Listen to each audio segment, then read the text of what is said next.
Problem solving येतंय ना, तर ते सगळ्यासमोर बोलता पण आलं पाहिजे. सगळ्या गोष्टी डॉक्युमेंट जे पण वर्बली तुमचा मॅनेजर बोलू, टीम लीड बोलू, कुणी किती काम सांगू, as per our discussion mail टाकायचा. असं पण खूप वेळेस होतं. तुम्ही काम करता आणि तुमचं क्रेडिट दुसरंच कोणतं घेऊन जातं. कधी-कधी मॅनेजर्स पण हे करता. कधी-कधी तुम्ही सगळा प्रोजेक्ट करता, मॅनेजर पण आयटीमध्ये जो बोलेल तोच टिकेल, तोच ग्रो होईल. तुम्ही काम नाही केलं आणि मॅनेजर तुम्हाला झाकून टाकेल असं काही नाही होणार. जेव्हा आपलं हाईक होतं, सॅलरी असेल, जेव्हा आपल्याला काही पर्सेंटेजमध्ये भेटते, तेव्हा पण ते लोक हाईकच करता ना. अरे यार मार्केट डाऊन आहे, कंपनी असं चालू आहे किंवा तसं चालू आहे, तेव्हा आपण पण तेवढं तसं बोललं पाहिजे. आयटीमध्ये स्टँडअप खूप इम्पॉर्टंट आहे. स्टँडअप म्हणजे एक मीटिंग असते, ज्यामध्ये काल काय केलं, आज काय करणार आहोत आणि तुमचे काही ब्लॉकर आहेत का, ते आपण डिस्कस करतो समोर मॅनेजर आणि टीमच्या समोर. आणि लास्टला मॅनेजर म्हणतो, do you have any doubts किंवा डू हॅव एनी क्वेश्चन. सगळेजण शांत बसतात किंवा त्यातला एखादा म्हणतो की yes we can automate this process किंवा अजून काहीतरी सजेशन देतो आणि ते मीटिंग थांबवतो. थँक्यू, सगळं झालं. 6 मंथ नंतर प्रमोशन म्हणा किंवा इन्क्रीमेंट म्हणा किंवा त्याला त्या मुलाचं नाव येतं. मला सांगा, जर असेल आय टीमध्ये फास्ट ग्रो कोण करतं बरं? आता खूप मुलांचं आहे किंवा मॅनेजरचा फेवरेट आहे का किंवा काय आहे, तर आज मी तुम्हाला ना आय टीमध्ये जो बोलतो तोच जास्त पुढे जातो. म्हणजे ग्रो कसा करतो ते मी तुम्हाला सांगणार आहे. आज मी तुम्हाला कम्युनिकेशनवरती सांगणार नाही किंवा काही नाही. आय टीमध्ये तुम्हाला ग्रो व्हायचं असेल ना, त्याचा काही हिडन रूल्स आहेत, ते मी तुमच्याबरोबर फॅक्ट आणि इन्व्हेस्टिगेशन तुमच्यासमोर मांडणार आहे. मी देव दुबाले, आज मला 10 वर्ष होत आहे आय टी इंडस्ट्रीमध्ये. मी जवळून मॅनेजर्स, कॉर्पोरेट लाईफ, जे टीम मीटिंग्स असतील, रिक्रुटर असेल, हायरिंग असेल, या सगळ्यांना मी जवळून पाहिलं आहे आणि तिथे मला एक पॅटर्न सापडला. पॅटर्न भेटला, पॅटर्न दिसला म्हणता येईल आपल्याला, की जो पॅटर्न टेस्टिंगचा नाही आहे, ऑटोमेशन टेस्टिंगचा नाही आहे किंवा कोडिंगचा नाही आहे, एआयचा नाही किंवा कोणत्याही नाही. तो पॅटर्न आहे विजिबिलिटीचा. तुम्ही कितीही काम करा, जर तुमची विजिबिलिटी नसेल तर तुम्ही ह्याच्यामध्ये काहीच ग्रो करणार नाहीत. आज मी तुम्हाला इन अँड आउट सगळं रिसर्च तुमच्यासमोर सांगतो की हा पॅटर्न नेमका काय आहे आणि तुम्हाला आय टीमध्ये ग्रो करायचं असेल तर या पॅटर्नची किती गरज आहे. तर चला स्टार्ट करूया. व्हिडिओ एंडपर्यंत बघा, खूप इन्फॉर्मेटिव्ह व्हिडिओ होणार आहे. सो चॅनलवरती नवीन असाल तर चॅनलला सबस्क्राईब करायचं विसरू नका. So let start with one example. 2 employee आहेत, एक आहे राहुल आणि दुसरी आहे प्रिया. राहुलचं कसं माहिती आहे का, एकदम हार्डवर्किंग आहे. मंडे टू फ्रायडे ऑफिस, कधी कधी गरज पडली तर विकेंडला पण काम करणार. जो पण टास्क दिलाय त्याच्या डेडलाईनना तो प्रॉपर करणार. जे पण टास्क असू विदिन तुम्हाला जी डेडलाईन दिली तो करणार. डेली स्टँडअपमध्ये मीटिंग्स वगैरे सगळं अटेंड करणार. त्यानंतर आपलं स्टेटस आहे तो देणार, काय काम केलंय काय नाही. जर डाऊट त्याला काही कोणी विचारले किंवा तुला काही डाऊट्स आहेत का, जर डाऊट्स नाहीत किंवा काय नाही. स्प्रिंट असेल तर स्प्रिंटमध्ये पण काही क्वेश्चन विचारणार नाही. जे असेल त्याला ॲग्री म्हणणार, येस म्हणणार. जो टास्क दिला तो काम करणार आणि सगळं व्यवस्थित चाललेलं आहे. कुठेच काही हे नाही आहे. कधी कोणत्या जे काही कॉम्पिटिशन असेल किंवा कधी काही समजा प्रेझेंटेशन वगैरे द्यायचे नाही. आपलं काम भलं आणि आपण भलं, असा राहुल आहे. सेकंड एक्झाम्पल घेऊयात आपण, म्हणजे सेकंड म्हणजे तेच एक्झाम्पलमधलं आपलं प्रिया घेऊयात. प्रिया काही एवढं स्ट्रॉंग नाही आहे. कम्युनिकेशन चांगलं आहे. कधी कधी नाही, जेवढे पण काही स्टँडअप वगैरे असतील ना मीटिंगमध्ये, कधी छोटंसं काम सांगणार, कधी काम एक्सटेंड होणार, कधी डेडलाईन अचीव नाही होणार, कधी काही इश्यूज आहेत ते डिस्कस करणार. 100% त्याचे ते देणार नाही, 90 म्हणजे 80-90% देणार. त्यानंतर स्प्रिंग मीटिंगमध्ये डाऊट विचारणार. त्यानंतर प्रेझेंटेशन देणार. काही सेशन असतील, के टी सेशन वगैरे जे असतात तर ते घेणार. टीमसाठी काही नवीन आयडियाज वगैरे देणार. मॅनेजरसोबत चांगलं एकदम इंटरॅक्शन करणार. आणि मला सांगा, आता हे झालं 2 एम्प्लॉई. आता मॅनेजर जेव्हा पण 6 मंथ नंतर जेव्हा पण म्हणजे प्रमोशन येईल किंवा सॅलरी ग्रोथ येईल, हे कोणाला द्यायला पाहिजे, राहुलला का प्रियाला? मला तुम्ही नक्कीच कमेंटमध्ये सांगा. मी तुम्हाला सांगणार आहे पण मला कमेंटमध्ये मला सांगा. तेच आपणच आता मॅनेजरच्या जागी बसून विचार केला पाहिजे की कोणाला आपण हाईक किंवा कोणाला प्रमोशन दिलं पाहिजे. आय टीमध्ये ग्रो करायचं असेल आणि आय टीमध्ये जर टिकायचं असेल ना, तर तुम्हाला बोलणं आणि कम्युनिकेशन खूप इम्पॉर्टंट आहे. तुम्ही किती पण काम करा आणि हे बोलणं म्हणजे असं नाही की फक्त तुम्हाला बोलायचं आहे, कोणासोबत तरी जाऊन बोलायचं आहे, कोणाला तरी मीटिंगमध्ये बोलायचं आहे, कोणासोबत तरी डिबेट करायचे नाही. हर एक गोष्ट तुम्हाला मेलमध्ये ठेवायची आहे. तुम्हाला एखादा टास्क दिला आहे, ते बोलणं म्हणजे फक्त जाऊन कोणासोबत तरी डिबेट करणं हे नाही आहे. आय टीमध्ये बोलणं म्हणजे काय, लाईन बाय लाईन तुमचं जे पण आहे ते तुम्ही डायरेक्टली मेलवरती ठेवा.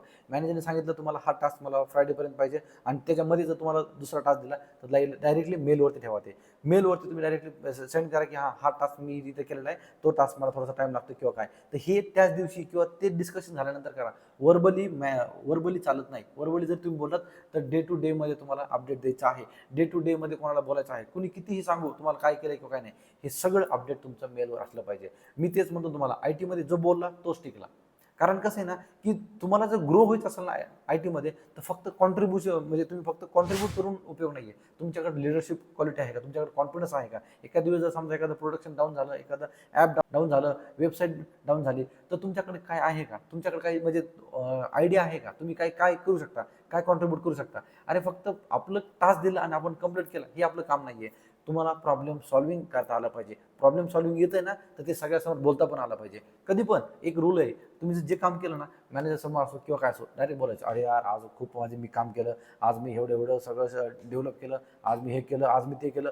तुम्हाला असं टेन्शनमध्ये आहेत असं दाखवायचं. तुमच्याकडे खूप काम आहे असं दाखवायचं.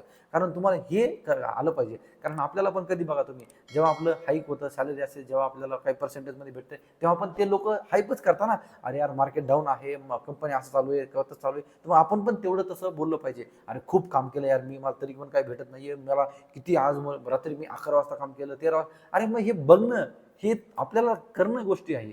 हे एक स्किल आहे. हे फक्त तुमचं टास्क दिलं आणि तुम्ही केलं हे नाही. हा पण एक स्किल आहे. तुमचं काम तुम्ही करताय. तुम्ही काम काहीच करत नाही आणि फक्त बोलताय, काही कामाचं नाहीये. तुम्ही जे काम करताय ना, ते काम फक्त तुम्हाला तुमच्या समोर आणायचं आहे. मी असं म्हणत नाही, की तुम्हाला काही येतच नाहीये आणि तुम्ही फक्त बोलायचं, काहीच कामाचं नाही ते. 1 मंथ चालेल, 2 मंथ चालेल, पण नंतर ते बाहेर पडेल, "अरे ह्याला काही येतच नाहीये, हा फक्त बोलतोय." ओके. जो तुमचं काम आहे ना, ते तुम्हाला लोकांसमोर आणायचं आहे, तुमच्या टीमसमोर आणायचं आहे, मॅनेजरसमोर आणायचं आहे. जे डिस्कशन होतं ते सगळं मेलवरती ठेवायचं आहे. तरच आपण त्या गोष्टी इम्पॉर्टंट मानतो. आणि IT मध्ये, बाकीच्या फील्डमध्ये तुम्हाला माहीत नाही, पण IT मध्ये या गोष्टी खूप इम्पॉर्टंट आहेत. म्हणूनच मी परत सांगतो, IT मध्ये जो बोलेल तोच टिकेल, तोच ग्रो होईल. कारण नॉलेज, तुमचं कॉन्ट्रिब्युशन सगळं इम्पॉर्टंट आहे. तुम्ही 100% स्ट्रॉंग आहात, तुम्ही 100% स्किल सेट आहात, काम चांगलं करतात. पण जर समोरच्याला तुमची विजिबिलिटी दिसतच नसेल, तर काहीच कामाची नाही आहे. ओके. सो विजिबिलिटी दिसण्यासाठी तुम्हाला काय करायचं आहे, जे पण नॉलेज आहे ते तुमच्या टीमबरोबर प्रेझेंट करायचं आहे.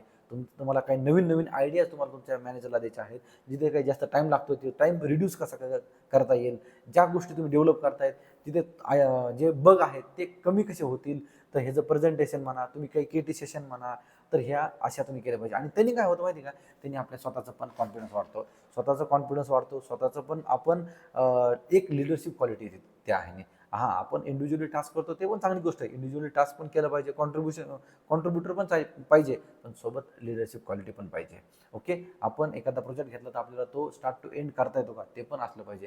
तर ह्या गोष्टी खूप इम्पॉर्टंट आहेत IT मध्ये. आणि अजून सांगतो तुम्हाला, असं पण खूप वेळेस होतं, तुम्ही काम करता आणि तुमचं क्रेडिट दुसरंच कोणतं घेऊन जातं. कधी कधी मॅनेजर्स पण हे करता. कधी कधी तुम्ही सगळा प्रोजेक्ट करता, मॅनेजर त्यांच्या हायर मॅनेजरला दाखवताना तो त्या एम्प्लॉईचं नाव पण घेत नाही.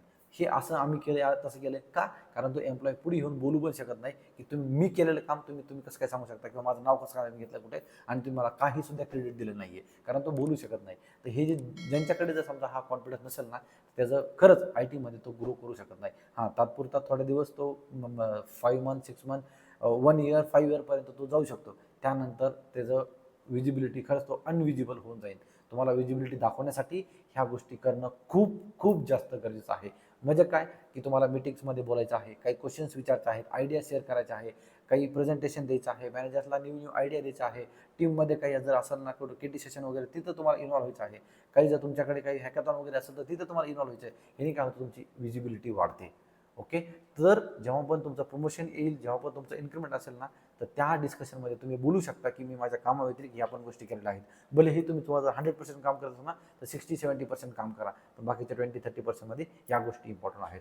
तर या गोष्टी IT मध्ये खूप जास्त इम्पॉर्टंट आहेत कामाच्या व्यतिरिक्त. आणि हां, सगळ्या गोष्टी डॉक्युमेंट ठेवणं गरजेचं आहे. सगळ्या गोष्टी डॉक्युमेंट, जे पण व्हर्बली तुमचा मॅनेजर बोलू, टीम लीड बोलू, कुणी किती काम सांगू, as per our discussion mail टाकायचा. काहीच घेणं देणं नाहीये, कुणीच कोणाचं नाहीये, कोणाचा काही सगळा नाही. आपल्या घरी आपण कोणाचं ऐकतो का? नाही. तरी ते कंपनीमध्ये कोणाचं काय ऐकायची गरज आहे का? नाही. वेळ आली तर आपलं कोणीच कोणाचं नसतं. तसंच आपण पण ठेवायचं. सगळ्या आपले डिटेल्स, एव्हिडन्स सगळ्या मेलला आपण अटॅच करून ठेवायचे. जे पण असतील ते सगळे मेलला तिथे ठेवायचं. मेल करायचा, फॉलोअप घ्यायचे, सगळ्या गोष्टी तिथे करायच्या. जे पण मीटिंग्स होत्यात MOM सेंड करून ठेवायचा. असं झालेलं आहे. तर या गोष्टीने काय होतं ना, तुमच्यावर कधीच काही प्रॉब्लेम होणार, फ्युचरमध्ये पण तुम्हाला काही इश्यू येणार नाहीये. तर या गोष्टी वरती खरंच लक्ष द्या. आतापर्यंत तुम्ही ह्या गोष्टीवरती लक्ष देत होता का नव्हते? तुमचे काय डाऊट्स आहेत किंवा काय नाही? आणि ह्या गोष्टी जे आपण म्हणतो ना, की यार नाही, मॅनेजरचा फेवरेट आहे, असं आहे, तसं आहे, या गोष्टी चालतात. पण आजकाल नाही चालू शकत. आजकाल नाही चालू शकत, कारण तुम्ही काम नाही केलं आणि मॅनेजर तुम्हाला झाकून टाकेल, असं काही नाही होणार आहे. ओके. तर त्या गोष्टी आत्ता चालणार नाहीयेत. तर तुम्हाला काम करायचं आहे आणि काम तुम्हाला दाखवायचं पण आहे. म्हणजे तुम्हाला वर्क पण करायचं आहे, कॉन्ट्रीब्यूट करायचं आहे आणि तुमची लिडरशिप क्वालिटी पण तुम्हाला शो करायची आहे. ओके, सो जे पण तुमचे डाऊट्स असतील ते कमेंटमध्ये नक्की सांगा. व्हिडिओ आवडला असेल तर लाईक करा, हाईप करा अँड तुमच्या फ्रेंड्सबरोबर पण नक्की शेअर करा. Thanks for watching. Till then, bye bye.